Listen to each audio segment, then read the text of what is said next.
안녕하세요. 한국공론포럼 박태술입니다. 우리가 조선 후기 대한공론장과 근대적 공론장 공부를 하고 있는데요. 오늘은 두 번째 시간입니다. 지난 시간에 대한공론장의 이론에 대해서 공부를 했고요. 대표적인 공론장이라고 할 수 있는 동학공론장에 대한 공부를 해보겠습니다. 이 동학을 공론장으로 볼 수 있느냐라고 하는 문제를 얘기를 할 수가 있겠죠. 동학 전체를 공론장이라고 볼 수 있느냐, 또는 동학에서 국강소라든지 저포제라든가 그런 사람들이 모여서 함께 논의하고 같이 생활하고 하면서 내용을 형성했던 것을 대표적으로 공론장이라고 볼 수 있느냐. 공론장이 범위에 관한 문제가 있고요. 그 다음에 이제 동학과 동학 농민혁명과는 밀접한 연관성이 있지만 성격이라든가 내용이라든가 그런 점에서 또 차이점도 있죠. 그래서 좀 복잡한 문제입니다.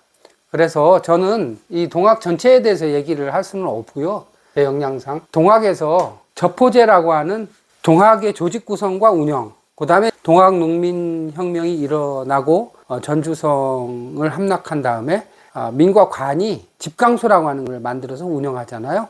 그래서 저포제와 집강소를 구성하고 운영했던 내용을 중심으로 대한공론장으로서의 성격을 규명해 보려고 하는 것입니다. 그래서 그 내용을 이해하기 위해서 어쩔 수 없이 동학과 동학농민혁명에 대해서 핵심적인 내용을 좀 살펴봐야 되겠죠. 몇 가지만 좀 대충 살펴보도록 하겠습니다. 첫 번째는 이제 인권의 각성이라고 볼 수가 있죠.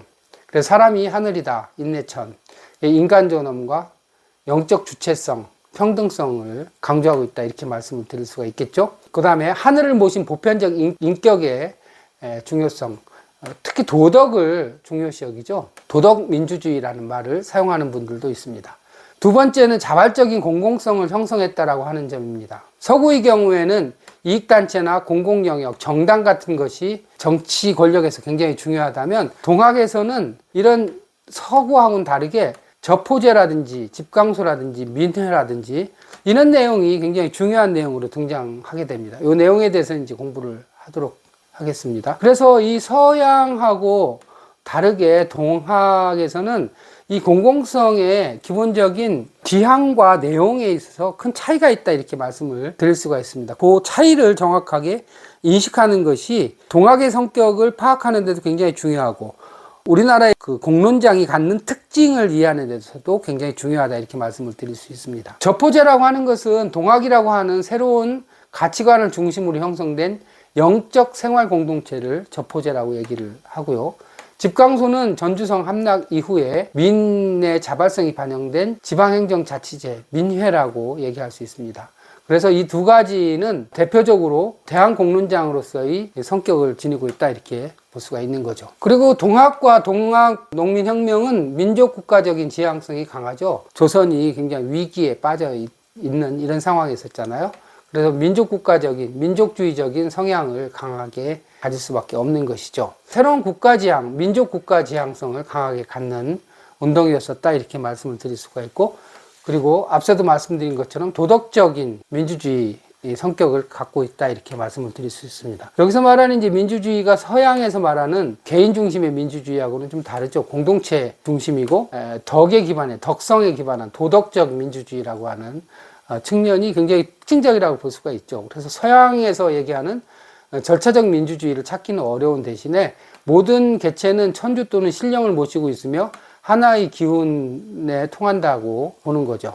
상당히 동양적이잖아요. 그죠? 그 다음에 합의 또는 조정 과정인 절차적 민주주의보다는 개체들이 내면적인 실상을 회복하는데 주안점을 뒀다고 볼 수가 있는 것이고요. 민의 자발성에 기초해서 혁명적 전환을 꾀했다라고 하는 점에서 동학은 민이 주체가 돼서 덕에 기반해서 새로운 사회를 만들려고 집단적으로 노력한 측면을 볼 때 민주주의에 해당된다, 이렇게 볼 수가 있고, 그 민주주의는 도덕에 근거한 민주주의다, 이래서 도덕적 민주주의라는 이름을 붙이기도 합니다. 자, 본격적으로 이제 동학의 공론장에 대해서 공부를 하겠습니다. 동학의 공론장은 두 가지 차원에서 볼 건데요. 접과 포를 중심으로 하는 저포제하고 그 다음에 또 하나는 집강소에 대한 내용입니다. 저포제에 대해서 공부를 좀 해보겠습니다. 접과 포, 이게 무슨 뜻일까요? 그래서 이 두 가지 합쳐서 저포, 그리고 이런 이제 제도를 저포제라고 하는데, 이거는 한마디로 얘기하면 자율적인 참여 공간이다, 이렇게 볼 수 있습니다.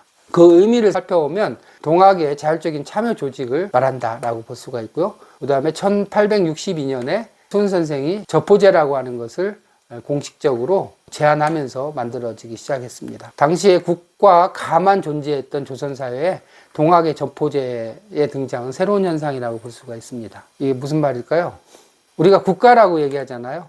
국은 조선이죠. 가는 전주희 씨, 김혜김 씨 이런 양반 가를 가라고 얘기를 하는 거죠. 그래서 가가 모여서 국이 되고요.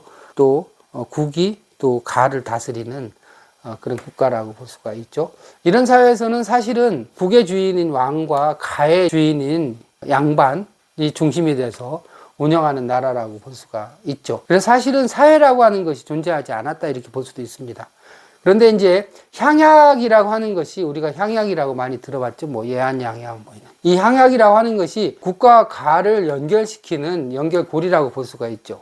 조선이라는 나라가 있으면 지역이 있고 이 사이에 향약이라고 하는 것이 있어서 향약이 지역을 다스리는 지역을 유교적으로 다스리는 하나의 지배 질서다 이렇게 볼 수가 있습니다. 그래서 이 향약이라고 하는 것이 있었지만 이게 민의 자율적인 조직으로 형성한 것이 아니죠. 그리고 또 주자학의 자율성과 주자학 중심으로 이루어졌기 때문에 자율성과 평등성에 한계가 있을 수밖에 없었다고 볼 수 있습니다. 그래서 향약은 체제 비판적인 영역으로 발전하지 못하고 체제 유지적인 영역으로 남았었죠. 이 향약은 주로 누가 구성해서 운영하나요? 주로 선비들이 내용도 만들고 그 다음에 또 운영도 하고 일종의 지역민들을 다스리기 위한 일종의 규약이라고 볼 수가 있는 거죠. 그래서 민이 자율적으로 공적인 사회조직 영역을 형성하기 시작했다는 점에서 굉장히 큰 변화라고 볼 수가 있습니다. 이런 향약이 국가 가 사이의 중간 조직으로서 역할을 했지만 결국은 주작이 갖는 한계를 극복하지 못하고 체제 유지 영역으로 남아 있었던 데 반해서 이제 동학에 의해서 접과 포라고 하는 조직이 만들어지면서 조선에서는 처음으로 민에 의한 자율적인 공적 조직이 만들어지기 시작했다라고 하는 겁니다. 그래서 공적 문제에 대해서 발언을 하고 정치 과정에 참여하게 됩니다.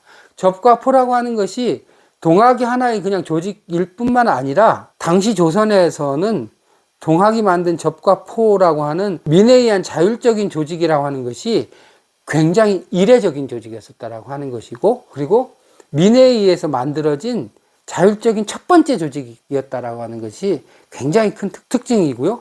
그렇다면 뭐 개라든가 동계라든가 이런 것들도 있지 않았나요? 이렇게 물어볼 수 있죠. 그런데 다른 점 우리가 공론장이라고 얘기할 수 있는 건 뭐냐면 그 조직이 공적인 문제를 다뤘다라고 하는 것입니다. 뭐 농사를 어떻게 짓느냐라고 하는 정도 뭐 동네에 어디에다가 우물을 파느냐 이런 사적인 문제, 사적인 영역에만 머무른 게 아니라 사회적인 변화, 개혁, 신분 타파라든지 이런 사회적인 문제, 더 나아가서는 정치적인 문제까지 논의를 확대했다라고 하는 점이 즉 사인들이지만 공적인 문제를 다루는 공적 조직으로 변화되게 됐다라고 하는 큰 특징을 갖고 있습니다. 그런 측면에서 이 동학에서의 접과 포라고 하는 것은 서양에서 부르주아 공론장이 사인들이 모여서 공적 논의를 통해서 새로운 정치 권력을 형성해 내었던 것과 아주 유사한 특징을 갖고 있었다 이렇게 말씀을 드릴 수 있습니다. 조선에서는 서구적인 의미의 사회는 시민사회는 형성되지 않았죠. 그 이유는 이제 서구에서의 시민사회라고 하는 것은 자본주의를 기반으로 해서 형성이 된 것이기 때문에 조선에서는 자본주의가 그렇게 전면적으로 일어난 것이 아니었었잖아요. 그런가 하면 앞서 말씀드린 것처럼 토지주라든가 상인이라든가 이는 부르주아지에 해당하는 사람들이 덜어 형성이 됐지만 그런 사람들이 오히려 민중들과 함께 하기보다는 지배체제에 복종하는 형태를 취함으로써 그 혁명성을 갖지 못했다 이제 그런 말씀을 드렸었잖아요. 그리고 또한 국가와 가정의 중간자 역할을 해야 되는 것이 이제 사대부 계급이라고 볼 수가 있잖아요. 근데 이 사대부 계급이라고 하는 것이 매개적인 중간자 역할을 해야 되는데 사실은 사대부는 유가적인 정치체제의 한계에서 벗어나지 못했죠. 오히려 그래서 사대부들이 항상 국가에 무엇을 할 것인가 뭐 수신제가 취급평천하라고 하는 것처럼 또 과거에 급제해서 국가 일을 하는 것이 인생에 있어서 가장 뭐 중요한 목적인 것처럼 육아적인 정치 체제의 한계를 벗어나지 못했다고 볼 수가 있죠. 이런 점에서 보면 동학의 저포제는 이런 조선 사회의 사대부의 역할을 대체하는 역할을 하게 되는 거죠. 그런 점에서 굉장히 중요한 의미가 있는 것이죠. 그래서 자율성과 평등성은 동학의 저포라는 소규모 공동체에서 사대부가 국가와 가정의 매개적 중간자 역할을 하지 못하고 육아적인 정치체계의 한계에서 벗어나지 못한 상황에서 동학의 저포제라고 하는 것은 이런 조선사회의 사회 영역인 사대부의 역할을 대체하는 역할을 했다, 이렇게 볼 수가 있는 겁니다. 그리고 이는 자율성과 평등성에 기반한 동학의 저포제라고 하는 것은 소규모 공동체로 운영이 됐거든요. 이 저포제라고 하는 것이 어떻게 보면은 민에 의해서 형성된 사회 조직인과 동시에 정치 조직이었다라고 생각을 하시면 크게 틀리지 않습니다. 그래서 지배 이념과는 다른 동학 사상에 기초한 접 조직이 만들어져서 접 조직이 민의 생활 방식으로 정착하기 시작했다. 유교적 그 이념에 기반한 국가의 하부 조직이 아니라 유교 이념과는 다른 동학이라고 하는 사상에 기반한 민의 조직이 광범위하게 형성되기 시작했다라고 하는 것이 굉장히 큰 특징이고 그 자체가 혁명성을 배태하고 있었다, 이렇게 볼 수가 있는 거죠. 그래서 이 접과 포라고 하는 것의 가장 큰 특징은 자율적인 공간이었었다라고 하는 겁니다. 그래서 자유와 평등의 새로운 의식을 갖춘 민들의 자율적인 소규모 모임을 우리가 접이라고 얘기를 하고요. 이 모임에서는 뭘 하냐면 동학사상을 심화 체득하는 한편 조선사회의 정치사회적 문제에 대해서 비판하고 대안을 제시하는, 그러니까 이 접이라고 하는 것은 애시당초 어떻게 만들어졌냐면 수훈 최재우가 제자들을 양성하기 위해서 자신이 만든 그 교리를 교육하고 또 교리를 따르는 사람들 간에 서로 그 교리를 실천하기 위한 이런 종교적이면서 소규모 생활 공동체를 형성했던 것이 출발이거든요. 그런 것이 이제 점점 규모가 확대되면서 이제 시간이 가면서 전국화된 거예요. 그래서 상당히 종교적이고 영성적이고 생활 중심의 소규모 공동체였었다, 이렇게 볼 수가 있는 거죠. 정치적인 객체였던 농민이 정치적인 주체로 성장하는 계기가 됐다, 이렇게 볼 수가 있습니다. 동학에 대한 공부를 하면서 새로운 세상에 대한 눈이 열렸다고 할까요? 그러면서 이제 사회뿐만 아니라 정치까지도 새롭게 볼 수 있는 안목이 형성됐다, 이렇게 볼 수가 있죠. 농민들이 세상을 보는 안목을 갖게 됨으로써 정치적인 주체로 탈바꿈하는 계기가 이루어졌다고 볼 수가 있는 거죠. 자, 본격적으로 접이라고 하는 것이 어떻게 구성돼서 운영됐는지를 보겠습니다. 1862년에 최재우가 접주제를 창설하게 되죠. 동학 수도자들을 가르치고 관리하기 위한 조직이었습니다. 접이라고 하는 직책을 설정하고 접주와 접소를 두었습니다. 그 다음에 보통 한 접이면 50여 명의, 뭐 사람에 따라 조금 차이는 있어요.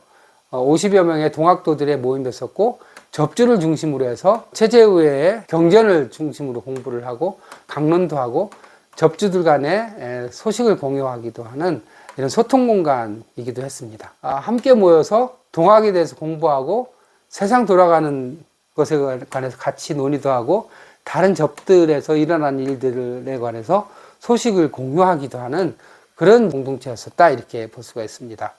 접의 특징을 살펴보면 수훈 최재우의 사상을 구현하기 위한 소규모 정신생활 공동체다, 이렇게 볼 수가 있어. 그래서 이건 뭐 무슨 이렇게 항상 모여서 같이 사는 게 아니라 일상적인 생활은 하고 요일 같은 걸 정해가지고 우리가 예배 보듯이 같이 모여서 그날은 같이 공부도 하고 같이 얘기도 하고 세상 돌아가는 얘기도 하게 되는 거죠. 그래서 수훈의 생각을 사회하고 공동체화하는 것, 자발적이고 자율적인 모임이고 권력 동기나 이윤 동기보다는 새로운 도덕 가치를 지향하는 것. 그러니까 동학도로서 새로운 삶을 살아가는 굉장히 도덕적이고 서로를 하늘로 여기는 그런 수훈 선생의 가르침을 지키고 따르는 동학들의 모임이다, 이렇게 이해를 하시면 될 것 같아요. 그런데 그 자체가 당시 조선의 유교적인 지배체제하고는 너무 이질적이라서 그 자체가 혁명성을 내포할 수밖에 없었던 것이죠. 그리고 이 접이라고 하는 것은 동학이라는 새로운 가치관을 전수해주고 전수받는 교육적인 관계였어요. 그리고 수직적인 관계가 아니고요. 그 다음에 대가족을 연상시키는 인간애로 형성된 소규모 공동체다, 이렇게 볼 수가 있어요. 해월 선생도 여러 차례 말씀을 하셨는데, 사람의 능력이라든가 지위라든지 그런 건 전혀 중요하지 않다. 사람의 정성이 중요하다라는 말씀을 여러 번 하셨다고 하거든요. 그러니까 이 접에서 접주를 뽑는다든지 그 임원을 임명한다든지 할 때는 그 사회적인 기준은 중요하지 않았던 거예요. 그래서 상당히 평등했다고 볼 수가 있는 거죠. 그래서 사람이 하늘이라는 가치 중심의 공동체였었다라고 볼 수가 있는 것이고요. 접이 기초가 된 새로운 정치 사회를 지향했다라고 하는 점이 굉장히 중요합니다. 그러니까 지금도 뭐 소규모 공동체들 많잖아요. 이런 소규모 공동체가 그냥 자기네들끼리 세상이 어떻게 돌아가든지 간에 자기네들끼리 좋게 공동체를 만드는 데서 끝나는 것이 아니라 접이 기초가 돼서 새로운 사회를 지향했다라고 하는 점입니다. 접은 새로운 문명 창조의 기초 단위였었고, 소규모 공동체를 통해서 이런 새로운 문명을 창조하려고 하는 꿈을 꾸고 있었다라고 하는 것이죠. 그래서 소규모 정신생활 공동체를 기초 단위로 해서 정치 사회적인 변화를 꾀했던 이런 공동체였었다라고 볼 수가 있습니다. 접이라고 하는 것을 개념 정의를 해보면 새로운 가치관을 공유하는 통일된 의식 공동체다.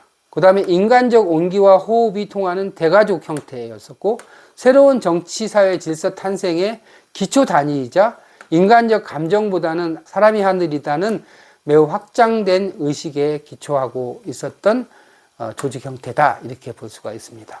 그러니까 접이라고 하는 것은 수은 선생이 얘기한 사람이 하늘이다라고 하는 동학사상의 기초에서 그 이념을 믿고 따르는 사람들의 생활 공동체였었다라고 볼 수가 있고요. 그 생활 공동체는 새로운 세계, 세상을 향해서 끊임없이 노력하는 그런 공동체였었다, 이렇게 볼 수가 있는 거죠. 자, 그 다음에 이제 접을 공부를 했는데요.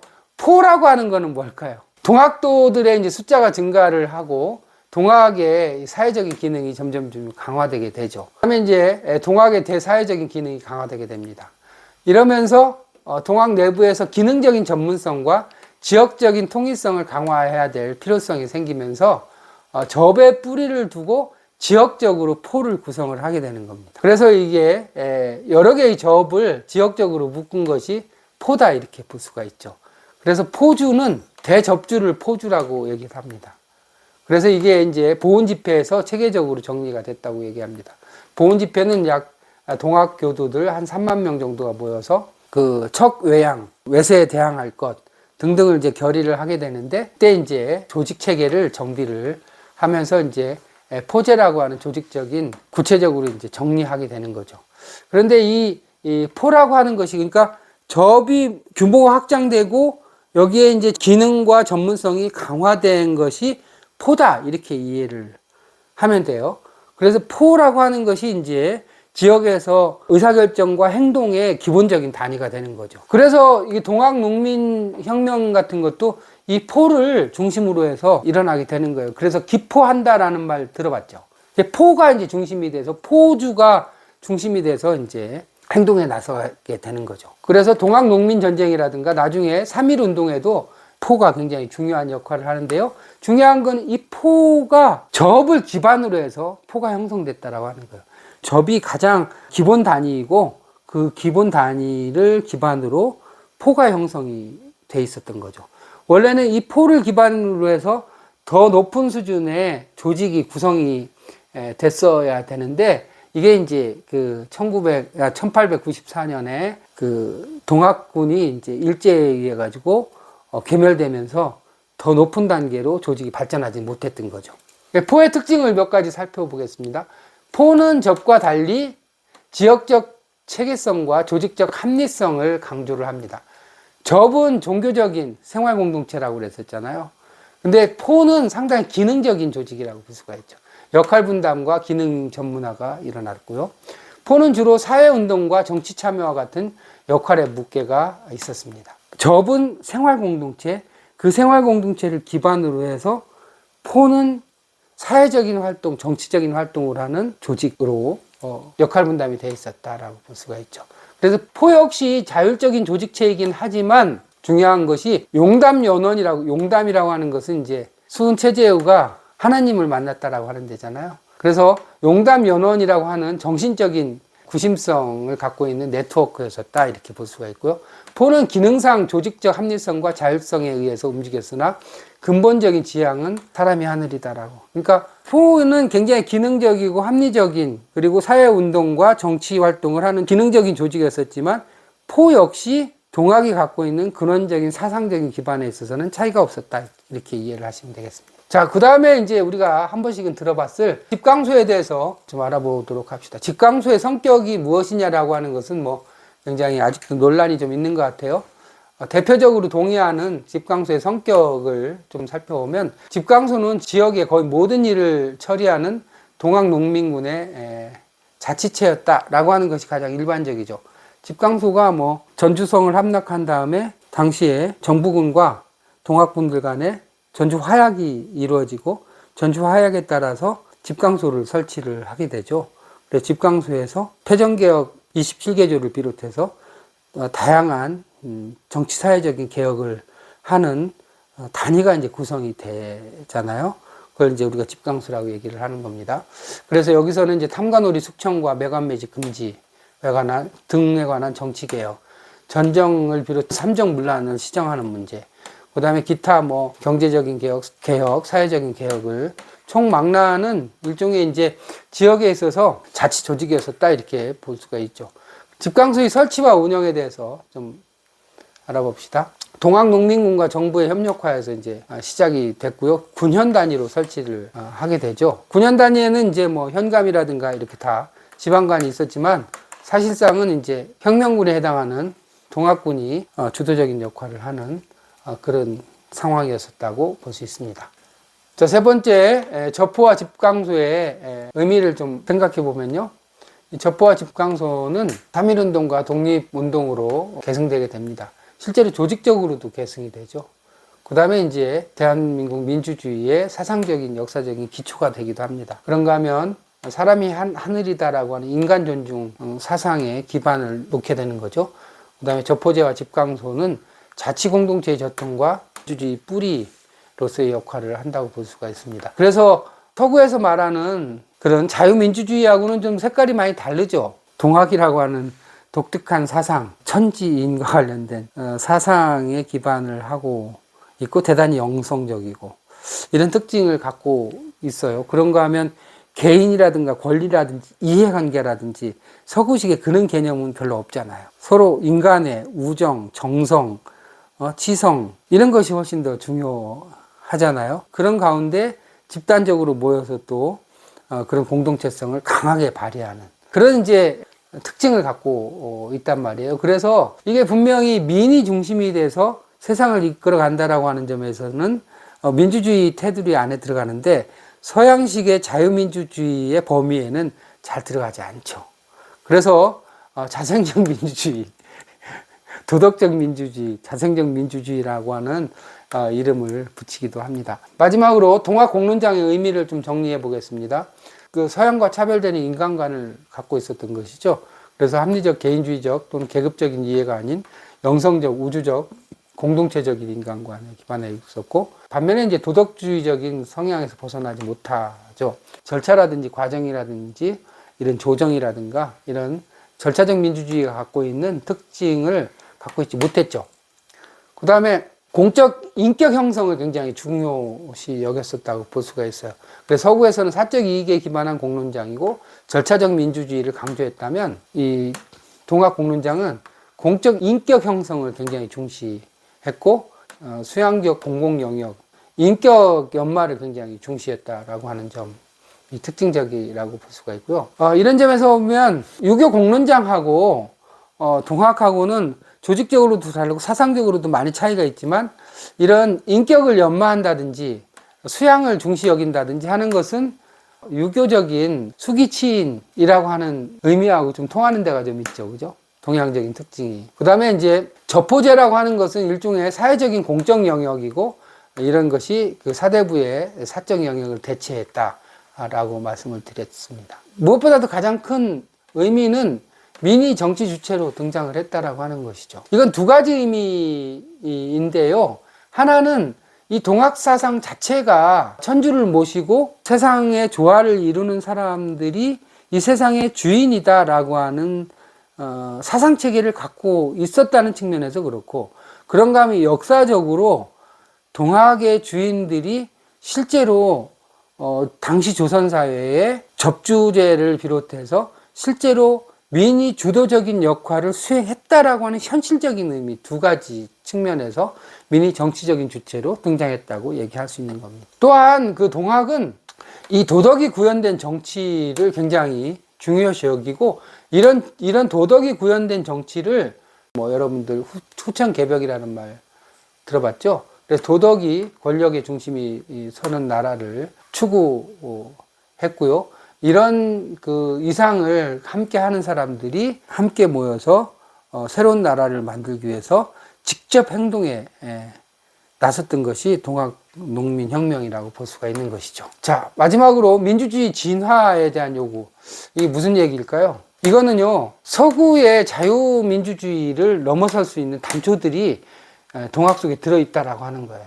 영성적이고 서양의 민주주의가 개인의 기초에서 서로 대화 토론을 통해서 합의를 이루고 의사결정을 이루는, 어떻게 보면은 개인과 경쟁과 협력이라고 하는 것을, 타협이라고 하는 것을 기반으로 민주주의가 구성되고 운영되는 것이라면, 이 동학에서 얘기하는, 동학에서 뭐 민주주의라는 말을 쓰는 건 아니지만 동학에서 말하는 새로운 정치 권력이라고 하는 것은 전혀 원리가 다르죠. 그래서 인간 생활과 정치 공동체의 삶에 대해서 근본적으로 도덕적인 변화를 추구한다고 볼 수가 있습니다. 그래서 도덕성에 기초한 의사결정, 또 정치의 인간적인 가치를 배려한 따뜻한 그런 정치를 추구했다라고 하는 것이고, 이윤 동기나 지배 동기가 아닌 도덕적 동기에 의해서 인간성을 실현하려고 하는, 또 그런 공동체를 추구했다라고 하는 점이 굉장히 큰 특징이라고 볼 수가 있고요. 또 오늘과 같이 그 위험사회이고 생명 파괴가 일상화된 이런 그 사회에서 동학은 사람뿐만 아니라 사물까지도 공경해야 된다라고 하는 입장을 갖고 있었잖아요. 그래서 이런 지금과 같이 절차적 민주주의가 한계에 다다라고, 또 대의민주주의가 한계에 다다라고, 또 자연과 생태계 파괴가 심각해지고, 이런 상황에 새로운 대안으로서 의미가 있다, 이렇게 해석할 수 있을 것 같습니다. 새로운 정치 철학으로서의 가능성을 갖고 있다, 이렇게 말씀을 드릴 수 있습니다. 유익하셨나요? 유익하셨으면 구독과 좋아요 부탁드립니다. 감사합니다.